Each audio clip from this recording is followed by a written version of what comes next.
Hello everyone, this is Sudhir Kumar Dwivedi, Assistant Professor of Law from GEMTech School of Law, Greater Noida.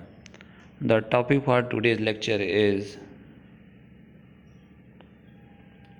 Impact of Social Media in the Law of Evidence under the subject Law of Evidence. Today is the age of information technology, and we know the focus of the country is on agenda Digital India. The legal field is also moving towards the digitalization of legal work. E-courts are being established. When the court is moving towards the digitalization, the pertinent question arises as to how much weightage should be given to such digital evidence in the court. The relevancy and admissibility of digital evidence is no more controversial after amendment of IT Act 2000, along with the amendment in the Indian Evidence Act 1872. So now the digital evidence has been declared as relevant and admissible. How reliable they are, that is something different matter.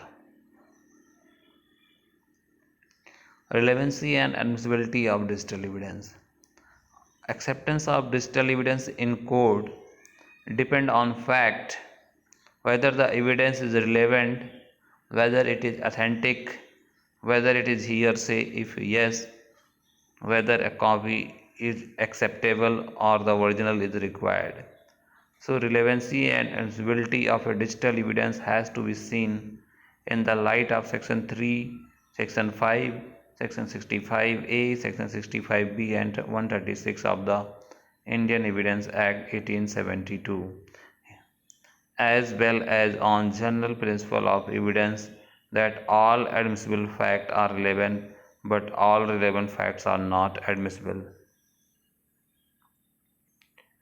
Acceptance of digital evidence in court depends on the various facts. We discussed these points, that not only it is that it has been declared relevant that it would be relevant, it has to satisfy some other rules which are associated, like the requirement of certificate under section 65B and all things, and it has to satisfy other the rules like the rules of hearsay evidence and all.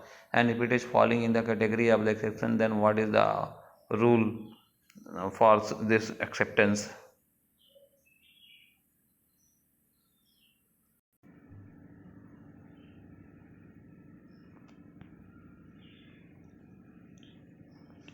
So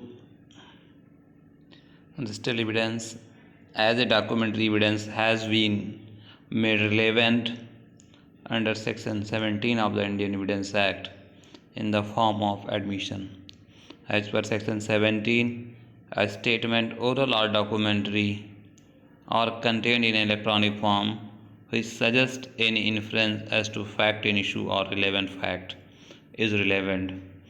As per section 22A, which deals with the relevancy of oral evidence as to the contents of electronic records, make it clear that oral admission as to the contents of the electronic records are not relevant unless the genuineness of the electronic record produced in question.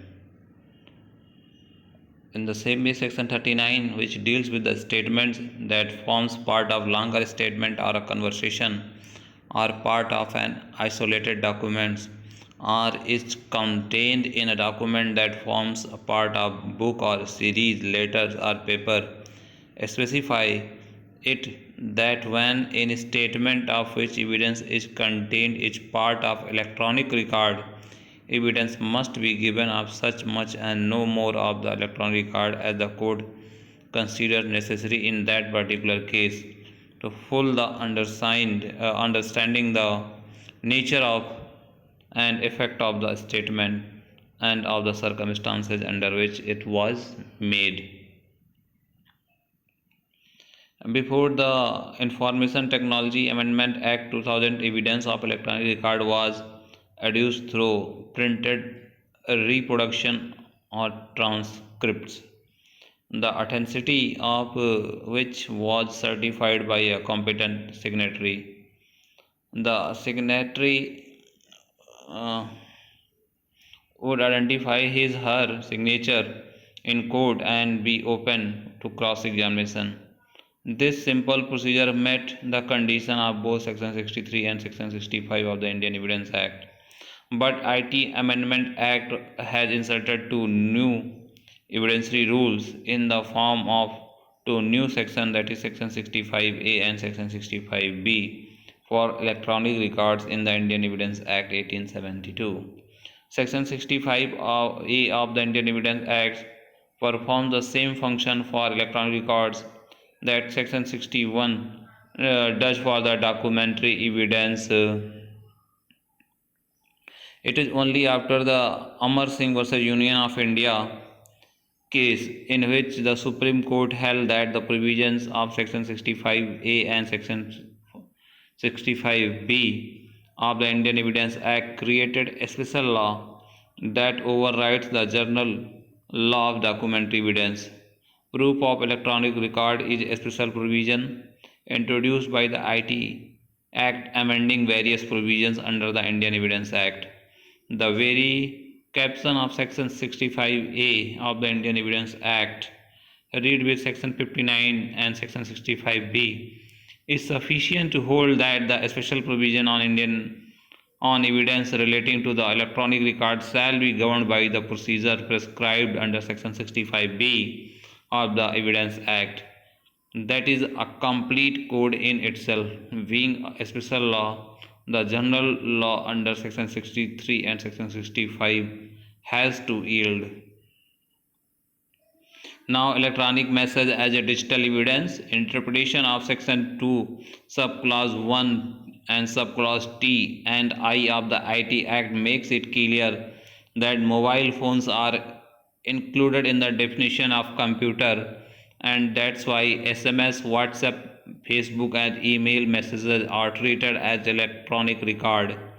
So such electronic record as electronic messages would be admissible as a document under Section 65, read with Section 65A and Section 65B of the Indian Evidence Act 1872, provided that the conditions of sections are fulfilled. Under the provisions of Section 88A, there is a presumption that an electronic record message forwarded by the sender through an electronic mail server to the addressee to whom the message fed into his computer for transmission. However, there is no presumption as to the person by whom such message was sent. This provision only presumes the authenticity of the electronic message and not the sender of the message. Evidentiary value of social media posts. Criminal procedure jurisprudence explains the evidentiary value that social media posts carry. Certainly, there are advantages and good policy reasons for assessing social media evidence used in criminal proceeding. For example, photos can be uploaded quickly and shared within seconds. This alerts authorities regarding crimes in progress or even those already commissioned. Assessing the information in a permissible manner is the key when it comes to the admissibility of social media evidence. More often, a lawyer investigating a case needs to assess the public portions of an individual social media account and try to recognize if any their social media profile may have evidence relevant to a case or not. Since 2000 in India, we have formed a separate division of cyberspace crime investigation along with a separate legislation which is called the Information Technology Act 2000. This is substituted by another supplementary cyber laws to deal with such offences. Hardly any time such cases are brought to the notice of a special court. The screening process involved in admission of all online articles, messages, and posts for the admissibility remains the same as detailed in section 22A of the Indian Evidence Act.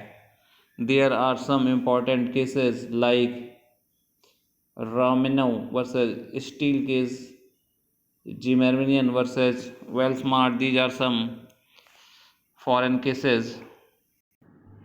Romano versus Steele case is a case of New York, where a New York personal injury case from September 2010, in which the court duly granted the defendant access to the plaintiff's current and historical Facebook and MySpace accounts, as well as pages, including pages that have been deleted and have relevant information, even though the information was,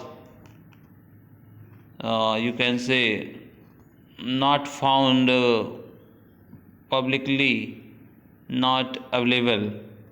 This was allowed due to the reason that her Facebook profile showed her smiling happily in a photograph outside the confines of her house, even though she claimed that she sustained injuries and was principally confined to her bed. The court then ruled that giving the plaintiffs the permission to take the defense of self-set privacy control on a website, the main purpose of which is to enable the sharing of information about how they lead their social lives.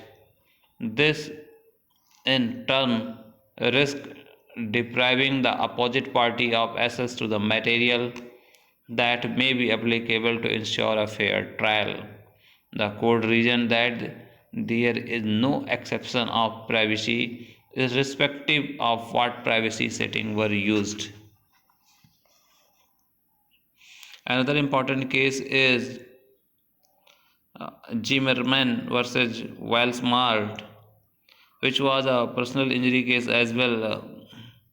In that case, it was recognized that there was content that was privately protected content, which stands relevant to the case based on public information shown on the plaintiff's Facebook page.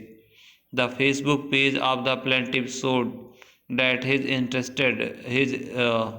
interest, including riding and bikes stands, and also displayed recent pictures of the plaintiff with a black eye and his motorcycle after an accident. The court then ruled in favor of the defendant and gave them the permit to discovery, and they gained access to the non-public segment of the Facebook page of the plaintiff along with his MySpace account. This was done in order to refuse the charges of permanent injury to the health and wellness of the plaintiff. Now, the problem is that the social media companies are less than cooperative in the court matters. Many a time, people posting a Facebook or other platforms are doing the posting themselves, so it is frequent. That is what causes the problem. The problem lies in getting the company to provide access to the user data so you can prove that the person Facebook is not Indian company. So getting a Facebook representative to turn over information is where the difficulty arises. That's all about the impact, and we can say the problem is that social media companies are not less are very less cooperative in the court matters. That is the main difficulty. Social media posts that serve as evidence can possibly be of a great importance, as social media posts that when we think of the purpose of social media post may serve as civil or in a criminal case. Social media posting have been previously used, as we saw, above and can meet a person's claim in court that may have been otherwise difficult to prove. The difficulty with the social media evidence is ensuring that there is enough evidence presented to validate and uphold the posting to be what it claims to be. As the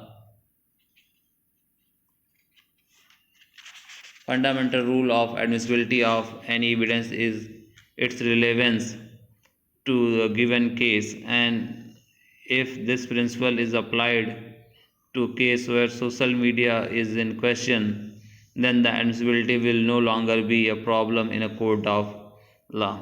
That's all. Thank you.